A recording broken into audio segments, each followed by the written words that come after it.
بسم اللہ الرحمن الرحیم۔ بڑے گناہ۔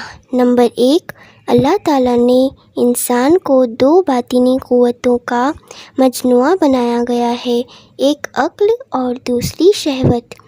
پھر ان دونوں قوتوں کے کچھ مددگار منور فرمائے ہیں۔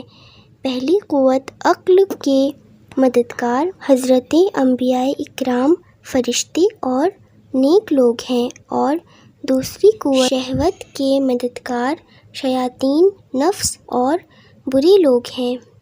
نمبر 2، عقل کا نور انسان کو سیدھی راہ پر چلانے کی کوشش کرتا ہے، تقویٰ اور پرہیزگاری کی طرف لے جاتا ہے۔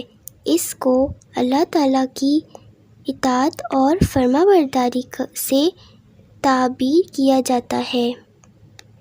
نمبر 3، اور شہوت کا فتور اسے سیدھی راہ سے بھٹکانے کا کام کرتا ہے اور فسق و فجور کی جانب لے جاتا ہے۔ اس کو اللہ تعالیٰ کی نافرمانی اور گناہ کہا جاتا ہے۔ علم دین سیکھتے رہیے، علم دین سکھاتے رہیے، علم دین ہر گھر تک پہنچاتے رہیے۔ اللہ حافظ۔ بہت شکریہ۔